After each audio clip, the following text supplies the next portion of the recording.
This next topic, a pretty big unit, it deals with solving what we call quadratic equations. So let's start off with the definition here.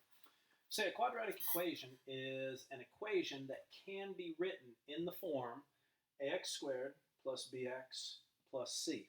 This x squared is what makes it quadratic, that being the highest power. So we have this little qualifier over here with the semicolon, a cannot equal 0. I mean, we can have b equals 0, we could have c equals 0. In fact, b and c can both be 0 at the same time. As long as we have this x squared term being our highest power, we have what's called a quadratic equation. Again, not an expression, this is now an equation.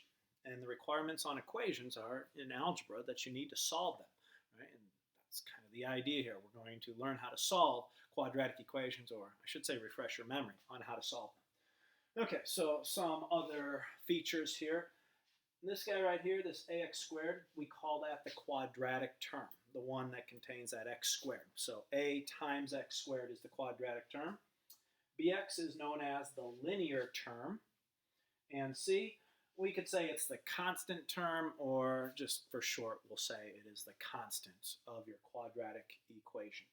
Right? So those are the terms that we use, and we could go even further and say, okay, ax squared is called the quadratic term. Therefore, this a, this number that's in front of x squared, that's being multiplied to x squared, we call that the quadratic coefficient, which would make b the linear coefficient, and we still call c a constant. To be a coefficient, you have to have a variable and a number being multiplied. So, in this case, there's no variable. C will be an actual number. We just call it a constant. So we have the quadratic term, which is ax squared. We have the quadratic coefficient, which is just a. We have the linear term, bx, and we have the linear coefficient, which is just b, and c is just the constant. Okay, with that in mind, we'll talk about one method for solving quadratic equations. We're going to come up with four that we need to refresh our memory on. Okay, so this is not a method, but this method that we're about ready to talk about uses what's called the zero product property. It's a very simple concept. It says if you have two numbers that multiply together to give you 0. If I say I'm thinking of two numbers that multiply to be 0, what can you tell me about those numbers? Well, hopefully you would say that one or the other has to be 0, or I suppose they could both be 0. And that's what the zero product property says. If you tell me you multiply two numbers together and it equals 0, I promise you either the first number was 0 or the second number was 0, or possibly both were 0. I mean, we can't do that with any other number besides 0. If I say I'm thinking of two numbers that multiply to be 16, you have no idea what numbers I'm thinking of. You can't say, well, I guess one of the numbers has to be this. No, it doesn't. I mean, I could be thinking of 2 and 8. I could be thinking of 16 and 1. I could be thinking of 32 and 1/2. I could be thinking of negative 64 and negative, I just lost it, negative 4. Negative 1/4, sorry. And the list is endless. But if you tell me two numbers multiply to be 0, one of them's got to be 0 at the very least. And that's what we're going to use in order to solve quadratic equations using factoring. So we're going to factor to solve these. All right, so you might remember this. Say we had to solve this quadratic equation. If we're going to solve this by factoring, step 1, you need this thing equal to 0.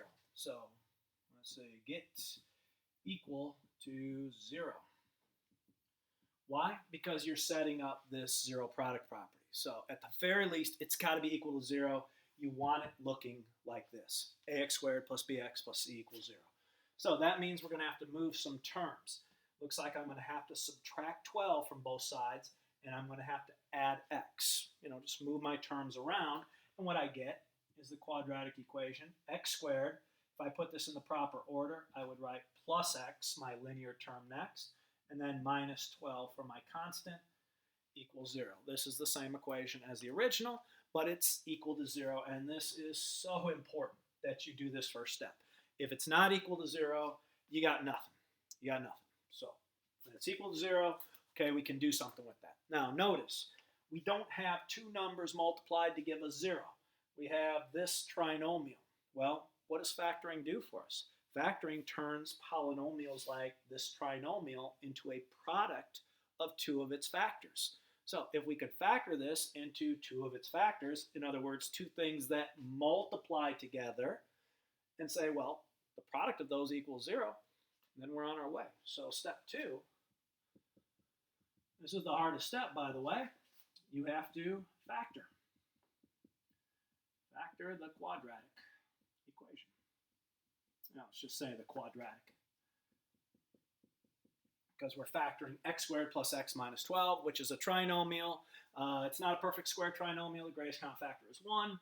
But it does factor into x minus, nope, let's do plus 4 minus 3. We need a positive 1, right? Equals 0. Right? So you factored it. Now what do I have? I have two things that now multiply to be 0. So what does that mean? Well, either the first factor is 0 or the second factor is 0. So in step 3, all we're going to say is, step 3, set each factor equal to 0.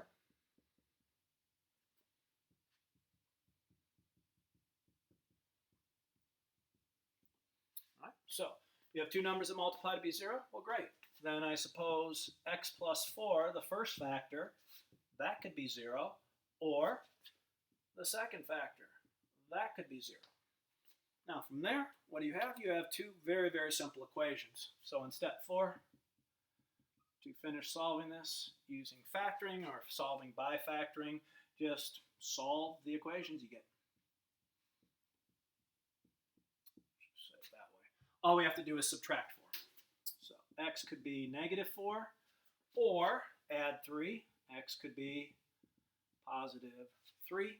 These are the solutions to our corresponding quadratic equation. I guess I should be pointing to this. Those two numbers both equally solve this equation. So put in negative 4 here and here, it works. Put in positive 3 here and here, it works. It solves the equation. So generally, we use very fancy braces to write our solution set whenever we solve any equation, not just quadratics.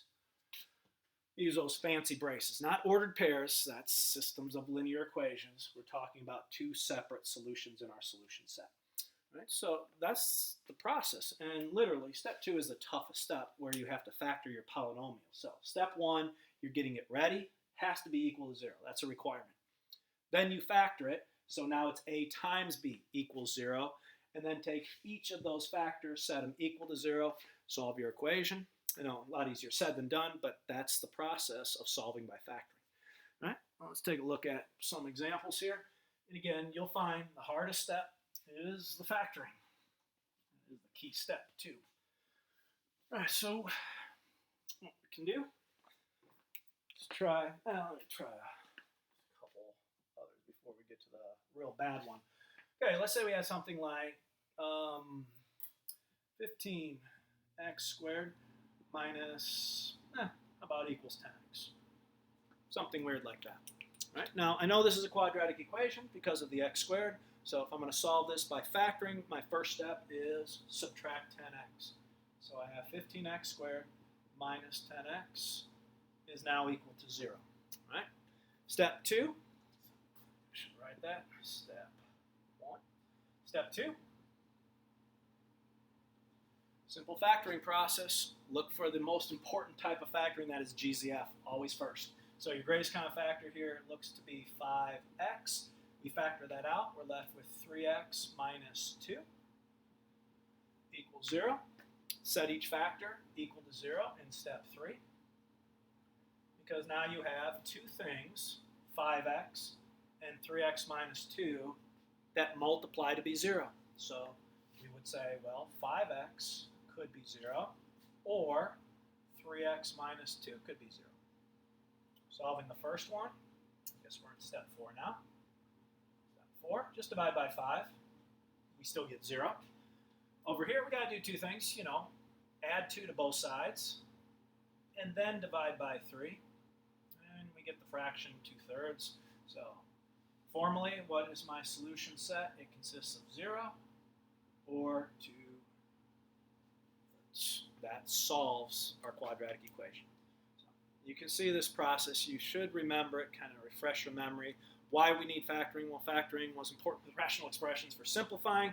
Factoring is of vital importance when we are solving quadratic equations and other types of equations for that matter. All right, let me try the bad one that I have here. Let's go 6x squared minus 20 equals 7x. 6x squared minus 20. Again, I know this is a quadratic equation because of the x squared being the largest power, but in step 1, we got to get this thing set equal to 0, so I'm going to simply subtract 7x, and I'm going to put it in between here, so minus 7x minus 20, in between the 6x squared and the negative 20, just so it looks normal, right? So we want the quadratic term, then the linear term, then the constant in that order. Okay, step 2. This is the painful step. We have to factor this trinomial, right? Step 1, greatest common factor is 1, unfortunately. This is not a perfect square trinomial, so this looks like a guess and a check. So let's try to unfoil this. There are 2 sets of factors that multiply to be 6x squared. I'm going to go with the ones that are closest together, 3x and 2x. Plenty of factors that multiply to be 20. We got 4 times 5 would be the closest ones together. Now, as far as where does 4 go, where does 5 go, it does matter. A 4 could not be paired up with the 2 because then our greatest common factor of 2 and 4 would be 2, and that would be our original GCF, which it was not. So if 3 and 2 and 4 and 5 are going to work, it would have to be this way. As far as signs go, well, let's check outer. That's 15x. Inner is 8x. The fact that that's negative tells me one of these is pluses and one of these is minus. If I subtract these in such a way, can I get a negative 7? The answer is yeah. We'll just kind of reverse engineer this. That would need to be a negative 15x. Well, how can I make a negative 15x? If that were a negative 5 times 3x, and I need a positive 8x, so I need a positive 4 times 2x.